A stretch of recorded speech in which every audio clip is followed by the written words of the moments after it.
मुरली अमृत की धारा है धारा, जो देती दुखों से किनारा।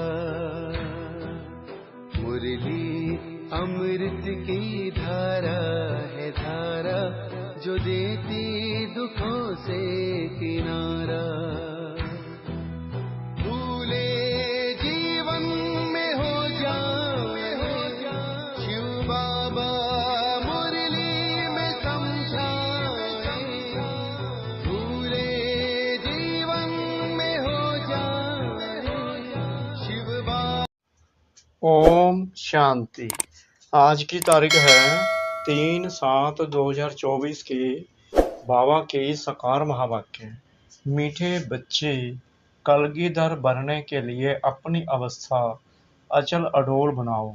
जितना तुम पर कलंक लगते हैं उतना तुम कलगीधर बनते हो। बाबा ने प्रश्न पूछा, बाप की आज्ञा क्या है? किस मुख्य आज्ञा पर चलने वाले बच्चे दिल तक नशीन बनते हैं? बाबा ने उत्तर दिया, बाप की आज्ञा है, मीठे बच्चे, तुम्हें कोई से भी खिटखिट नहीं करनी है, शांति में रहना है। अगर कोई को तुम्हारी बात अच्छी नहीं लगती तो तुम चुप रहो, एक दो को तंग नहीं करो। बाप दादा के दिल तक नशीन तब बन सकते जब अंदर कोई भी भूत ना रहे, मुख से कभी कोई कड़वे बोल ना निकले, मीठा बोलना जीवन की धारणा हो जाए। ओम शांति। भगवानुवाच, आत्म अभिमानी भव। पहले पहले जरूर कहना पड़े, यह है बच्चों के लिए सावधानी। बाप कहते हैं कि हम बच्चे कहते हैं तो आत्माओं को ही देखता हूँ। शरीर तो पुरानी जूती है, यह सतो प्रधान बन नहीं सकता। सतो प्रधान शरीर तो सतयुग में ही मिलेगा। अभी तुम्हारी आत्मा सतो प्रधान बन रही है, शरीर तो वही पुराना है। अभी तुमको अपनी आत्मा को सुधारना है, पवित्र बनना है। सतयुग में शरीर भी पवित्र मिलेगा। आत्मा को शुद्ध करने के लिए एक बाप को याद करना होता है। बाप भी आत्मा को देखते हैं, सिर्फ देखने से आत्मा शुद्ध नहीं बनेगी। वह तो जितना बाप को याद करेंगे उतना शुद्ध होते जाएंगे। यह तो तुम्हारा काम है, बाप को याद करते करते सतो प्रधान बनना है। बाप तो आया ही है रास्ता बताने, यह शरीर तो अंत तक पुराना ही रहेगा। यह तो सिर्फ कर्मेंद्रियां हैं जिससे आत्मा का कनेक्शन है। आत्मा गुलगुल बन जाती है, फिर कर्तव्य भी अच्छे करती है। वहाँ पंछी जानवर भी अच्छे अच्छे रहते हैं। यहाँ चिड़ियाँ मनुष्यों को देख भागती हैं, वहाँ तो ऐसे अच्छे अच्छे पंछी तुम्हारे आगे पीछे घूमते फिरते रहेंगे, वह भी कायदे से। ऐसे नहीं घर के अंदर घुस आएंगे, गंद करके जाएंगे नहीं। बहुत कायदे की दुनिया होती है, आगे चल तुमको सब साक्षात्कार होते रहेंगे। अभी मार्जिन तो बहुत पड़ी है। स्वर्ग की महिमा तो अपरम अपार है, बाप की महिमा भी अपरम अपार है, तो बाप के प्राप्ति की महिमा भी अपरम अपार है। बच्चों को कितना नशा चढ़ना चाहिए। बाप कहते हैं, मैं उन आत्माओं को याद करता हूँ जो सर्विस करते हैं, वह ऑटोमेटिकली याद आते हैं।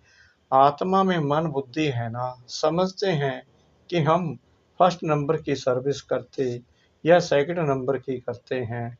यह सब नंबर वार समझते हैं। कोई तो म्यूजियम बनाते हैं, प्रेसिडेंट गवर्नर आदि के पास जाते हैं, जरूर अच्छी रीति समझाते होंगे। सब में अपना अपना गुण है, कोई में अच्छे गुण होते हैं तो कहा जाता है यह कितना गुणवान है।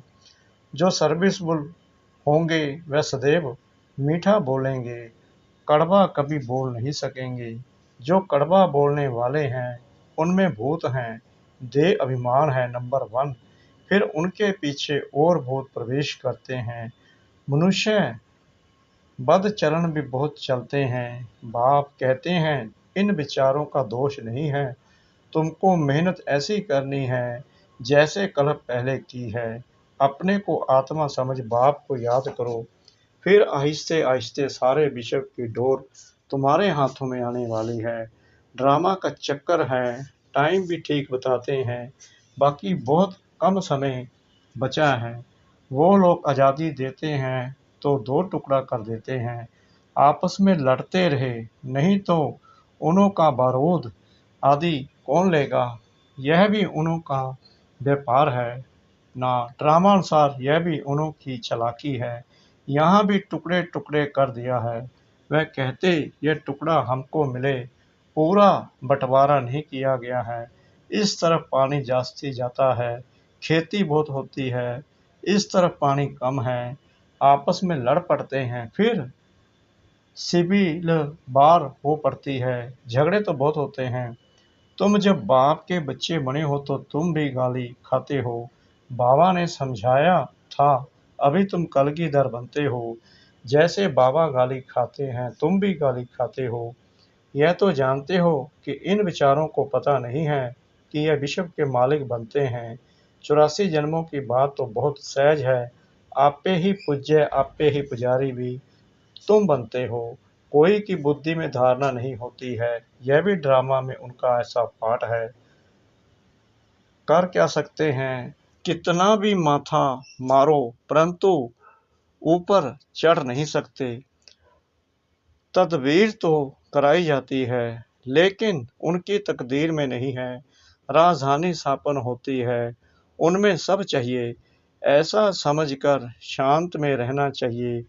कोई से भी खिट-पिट की बात नहीं, प्यार से समझाना पड़ता है। ऐसे ना करो, ये आत्मा सुनती है, इससे और ही पद कम हो जाएगा। कोई कोई को अच्छी बात समझाओ तो भी अशांत हो पड़ते हैं, तो छोड़ देना चाहिए। खुद भी ऐसा होगा तो एक दो को तंग करता रहेगा, यह पिछाड़ी तक रहेगा। माया भी दिन प्रतिदिन कड़ी होती जाती है। महारथियों से माया भी महारथी होकर लड़ती है। माया के तूफान आते हैं, फिर प्रैक्टिस हो जाती है। बाप को याद करने की एकदम जैसे अचल अडोल रहते हैं, समझते हैं माया हैरान करेगी, डरना नहीं है। कलगीधर बनने वालों पर कलंक लगते हैं, इसमें नाराज नहीं होना चाहिए। अखबार वाले कुछ भी खिलाफ डालते हैं क्योंकि पवित्रता की बात है। अबलाओं पर अत्याचार होंगे। अक्कासुर बक्कासुर नाम भी है, स्त्रियों का नाम भी पूतना सूपनखा है। अब बच्चे पहले पहले महिमा भी बाप की सुनाते हैं। बेहद का बाप कहते हैं तुम आत्मा हो। यह नॉलेज एक बाप के सिवाय कोई दे नहीं सकता। रचता और रचना का ज्ञान यह है पढ़ाई, जिससे तुम सप्तदर्शन चक्रधारी बन चक्रवर्ती राजा बनते हो। अलंकार भी तुम्हारे हैं, परंतु तुम ब्राह्मण पुरुषार्थी हो, इसलिए यह अलंकार विष्णु को दे दिया है। यह सब बातें आत्मा क्या है, परमात्मा क्या है, कोई भी बता नहीं सकते। आत्मा कहाँ से आई, निकल कैसे जाती। कभी कहते हैं आँखों से निकली, कभी कहते हैं भ्रुकुटी से निकली, कभी कहते हैं माथे से निकल गई। यह तो कोई जान नहीं सकता। अभी तुम जानते हो। आत्मा शरीर ऐसे छोड़ेगी, बैठे बैठे बाप की याद में देह का त्याग कर देंगे। बाप के पास तो खुशी से जाना है, पुराना शरीर खुशी से छोड़ना है। जैसे सर्प का मिसाल है, जानवरों में भी जो अकल है वह मनुष्यों में नहीं है। वह सन्यासी आदि तो सिर्फ दृष्टांत देते हैं। बाप कहते हैं तुमको ऐसा बनना है जैसे भमरी कीड़े को ट्रांसफर कर देती है। तुमको भी मनुष्य रूपी कीड़े को ट्रांसफर कर देना है। सिर्फ दृष्टांत नहीं देना है, लेकिन प्रैक्टिकल करना है। अब तुम बच्चों को वापिस घर जाना है। तुम बाप से बरसा पा रहे हो तो अंदर में खुशी होनी चाहिए। वह तो बरसे को जानते ही नहीं। शांति तो सबको मिलती है, सब शांति धाम में जाते हैं, सिवाय बाप के कोई भी सर्व की सदगति नहीं करते। यह भी समझाना होता है। तुम्हारा निवर्ती मार्ग है। तुम तो ब्रह्म में लीन होने का पुरुषार्थ करते हो, बाप तो प्रवृत्ति मार्ग बनाते हैं। यह बहुत गुहा बात है। पहले तो कोई को अल्फ बे ही पढ़ाना पड़ता है। बोलो, तुमको दो बाप हैं, हद का और बेहद का। हद के बाप के पास जन्म लेते हो विकार से, कितने अपार दुख मिलते हैं। सतयुग में तो अपार सुख है, वहां तो जन्म ही मक्खन मिसल होता है। कोई दुख की बात नहीं, नाम ही है स्वर्ग। बेहद के बाप से बेहद की बादशाही का बसा मिलता है। पहले है सुख, पीछे है दुख। पहले दुख फिर सुख कहना रॉन्ग है। पहले नई दुनिया स्थापन होती है, पुरानी थोड़ी स्थापन होती है। पुराना मकान कभी कोई बनाते हैं क्या? नई दुनिया में तो रावण हो ना सके, यह भी बाप समझाते हैं। तो बुद्धि में युक्तियां हो। बेहद का बाप बेहद का सुख देते हैं। कैसे देते हैं, आओ तो समझाएं। कहने की भी युक्ति चाहिए। दुख दाम के दुखों का भी तुम साक्षात्कार कराओ। कितने अथाह दुख हैं, अपरम अपार है, नाम ही है दुखधाम। इनको सुखधाम कोई कह नहीं सकता। सुखधाम में श्री कृष्ण रहते हैं। श्री कृष्ण के मंदिर को भी सुखधाम कहते हैं। वह सुखधाम का मालिक था, जिसकी मंदिरों में अभी पूजा होती है। अभी ये बाबा लक्ष्मी नारायण के मंदिर में जाएंगे तो कहेंगे, ओहो, यह तो हम बनते हैं, इनकी पूजा थोड़ी करेंगे। नंबर 1 बनते हैं तो फिर सेकंड थर्ड की पूजा क्यों करें? हम तो सूर्यवंशी बनते हैं। मनुष्यों को थोड़ी पता है, वह तो सबको भगवान कहते ही रहते हैं। अंधकार कितना है, तुम कितना अच्छी रीति समझाते हो। टाइम लगता है, जो कल पहले लगा था, जल्दी कुछ भी कर नहीं सकते। हीरे जैसा जन्म तुम्हारा यह अभी का है। देवताओं का भी हीरे जैसा जन्म नहीं कहेंगे। वह कोई ईश्वरीय परिवार में थोड़ी हैं। यह है तुम्हारा ईश्वरीय परिवार, वह है देवी परिवार। कितनी नई नई बातें हैं, गीता में तो आटे में नमक मिसल है। कितनी भूल कर दी है। श्री कृष्ण का नाम डालकर बोलो। तुम देवताओं को तो देवता कहते हो, फिर श्री कृष्ण को भगवान क्यों कहते हो? विष्णु कौन है, यह भी तुम समझते हो। विष्णु तो बिगर ज्ञान के ऐसे ही पूजा करते रहते हैं। प्राचीन भी देवी देवता है जो स्वर्ग में होकर गए हैं। सतो रजो तमो में सबको आना है। इस समय सब तमो प्रधान है। बच्चों को पॉइंट्स तो बहुत समझाते हैं, बैच पर भी तुम अच्छा समझा सकते हो। बाप और पढ़ाने वाले टीचर को याद करना पड़े, परंतु माया की भी कितनी कशम कशा चलती है। बहुत अच्छी अच्छी पॉइंट्स निकलती रहती है। अगर सुनेंगे नहीं तो सुना कैसे सकेंगे? अक्सर करके बाहर में बड़े महारथी इधर उधर जाते हैं तो मुरली मिस कर देते हैं, फिर पढ़ते नहीं। पेट भरा हुआ है। बाप कहते हैं, कितनी गुहा गुहा बातें तुमको सुनाता हूँ, जो सुनकर धारण करना है। धारणा नहीं होगी तो कच्चे रह जाएंगे।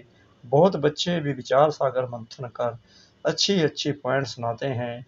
बाबा देखते हैं, सुनते हैं, जैसी जैसी अवस्था ऐसी ऐसी पॉइंट्स निकाल सकते हैं जो कभी इसने नहीं सुनाई है। वह सर्विसफुल बच्चे निकालते हैं, सर्विस पर ही लगे रहते हैं। मैगजीन में भी अच्छी पॉइंट्स डालते हैं, तो तुम बच्चे विश्व का मालिक बनते हो। बाप कितना ऊंच बनाते हैं। गीत में भी है ना, सारे विश्व की बागडोर तुम्हारे हाथ में होगी, कोई छीन ना सके। यह लक्ष्मी नारायण विश्व के मालिक थे ना, उन्हों को पढ़ाने वाला जरूर बाप ही होगा। यह भी तुम समझा सकते हो। उन्होंने राज्य पथ पाया कैसे, मंदिर के पुजारी को पता नहीं, तुमको तो अथाह खुशी होनी चाहिए। यह भी तुम समझा सकते हो। ईश्वर सर्वव्यापी नहीं, इस समय तो 5 भूत सर्वव्यापी हैं। एक एक में यह विकार है। माया के 5 भूत हैं, माया सर्वव्यापी है। तुम फिर ईश्वर सर्वव्यापी कह देते हो। यह तो भूल है ना। ईश्वर सर्वव्यापी हो कैसे सकता? वह तो बेहद का बरसा देते हैं, कांटों को फूल बनाते हैं। समझाने की प्रैक्टिस भी बच्चों को करनी चाहिए। अच्छा, मीठे मीठे सिकना दे बच्चों प्रति माता पिता बाप दादा का याद प्यार और गुड मॉर्निंग। रूहानी बाप की रूहानी बच्चों को नमस्ते। हम रूहानी बच्चों की रूहानी बाप दादा को श्रद्धा भरी, प्रेम भरी नमस्ते। शुक्रिया बाबा, शुक्रिया बाबा, शुक्रिया बाबा, इस मीठी मीठी मीठी मुरली के लिए। धारणा के लिए मुख्य सार। नंबर 1, जब कोई अशांति फैलाते हैं या तंग करते हैं तो तुम्हें शांत रहना है। अगर समझाने मिलते हुए भी कोई अपना सुधार नहीं कर सकते तो कहेंगे इनकी तकदीर, क्योंकि राजधानी स्थापन हो रही है। नंबर 2, विचार सागर मंथन कर ज्ञान के नए नए पॉइंट्स निकाल सर्विस करनी है। बाप मुरली में रोज जो गुहा बातें सुनाते हैं वह कभी मिस नहीं करनी है। वरदान सतगुरु परमपिता परमात्मा जी का, पवित्रता को आदि अनादि विशेष गुण के रूप में सहज अपनाने वाले पूज्य आत्मा भव। पूजनीय बनने का विशेष आधार पवित्रता पर है। जितना सर्व प्रकार के पवित्रता को अपनाते हो उतना सर्व प्रकार से पूजनीय बनते हो। जो विधि पूर्वक आदि अनादि विशेष गुण के रूप से पवित्रता को अपनाते हैं वहीं विधि पूर्वक पूजे जाते हैं। जो ज्ञानी और अज्ञानी आत्माओं के संपर्क में आते पवित्र वृत्ति दृष्टि वाइब्रेशन से यथार्थ संपर्क संबंध निभाते हैं, स्वप्न में भी जिनकी पवित्रता खंडित नहीं होती है वहीं विधि पूर्वक पूज्य बनते हैं। स्लोगन, वक्त में रहते अव्यक्त फरिश्ता बनकर सेवा करो तो विश्व कल्याण का कार्य तीव्र गति से संपन्न हो। व्यक्त में रहते अव्यक्त फरिश्ता बनकर सेवा करो तो विश्व कल्याण का कार्य तीव्र गति से संपन्न हो। ओम शांति।